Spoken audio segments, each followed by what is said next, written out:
అందించటమే. పర్యావరణ సమతుల్యాన్ని కాపాడే అడవులు, నిత్యం పారే సెలయేళ్లు, ఆకాశం నుంచి దుమికే ఎత్తిపోతలు, చరిత్రకు సాక్ష్యాలుగా కోటలు, భక్తి పారవశ్యాన్ని పెంచే దేవాలయాలు, కొలన్పాక్ జైన మందిరం, నాగార్జున సాగర్, నేలకొండపల్లి బౌద్ధ స్తూపాలు, ఒక్కటేమిటి తెలంగాణ తల్లి ఒడిలో ఇలాంటి అపురూప చిత్రాలు ఎన్నో. అలాంటి ప్రదేశాలని పర్యాటక ప్రాంతాలుగా రూపుదిద్దితే భావితరాలు కూడా వాటిని కాపాడుకుంటాయి. ఇంతటి ఘనమైన ఆశయంతో రాష్ట్రంలో పర్యాటక రంగాన్ని ప్రోత్సహించేందుకు నూతన విధానాన్ని రూపొందించుకు చర్యలు తీసుకుంటున్నాం. పర్యాటక ప్రాంతాలుగా వీటిని గుర్తించి అభివృద్ధి పరుచుకుంటే లక్షలాది మందికి ఉపాధి దొరుకుతుంది. పర్యాటకుల్ని ఎక్కువగా ఆకర్షించడం ద్వారా ఆదాయం వనగూరుతుంది. ఇన్ని లాభాలున్న పర్యాటక రంగం ఇక పరుగులు పెట్టే విధంగా చర్యలు తీసుకుంటాం.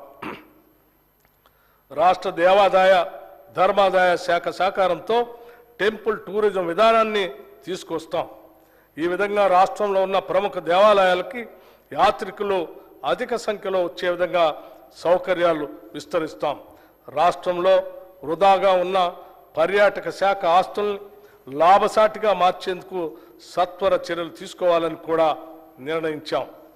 అనువైన అటవీ ప్రాంతాలను ఎంపిక చేసుకొని పర్యావరణ రహితంగా ఉండేలాగా వాటిని పర్యాటక స్థలాలుగా తీర్చిదిద్దుతాం. వాటిని ఐటీ ఇండస్ట్రీతో అనుసంధానం చేస్తాం. ప్రపంచ వారసత్వ సంపదగా గుర్తింపు పొందిన రామప్ప దేవాలయాన్ని పర్యాటకంగా మరింత అభివృద్ధి పరిచేందుకు చర్యలు తీసుకుంటున్నాం. ములుగు జిల్లాలో రామప్ప దేవాలయం పరిసరాల్లోని శిథిల దేవాలయాల్ని పునరుద్ధరించేందుకు కార్యాచరణ రూపొందించాం. ఈ కార్యక్రమాన్ని పూర్తి చేయడం ద్వారా రామప్ప దేవాలయం యొక్క విశిష్టత మరింత పెరుగుతుంది. ప్రభుత్వం ఇప్పటికే ప్రకటించిన విధంగా ఇక నుంచి నంది అవార్డుని గద్దర్ అవార్డు పేరుతో చిత్ర మరియు టీవీ కళాకారులకి అందజేయబోతున్నాం. ప్రజా యుద్ధ నౌక గద్దర్ అన్నకు ఇది మేమిచ్చే నివాళి. గద్దర్ అన్నను గౌరవించుకోవటం అంటే తెలంగాణ సంస్కృతిని ప్రగతిశీల భావజాలంతో సమాజాన్ని చైతన్యపరిచే ప్రజా కవుల్ని, ప్రజా గాయకుల్ని గౌరవించుకోవటమే.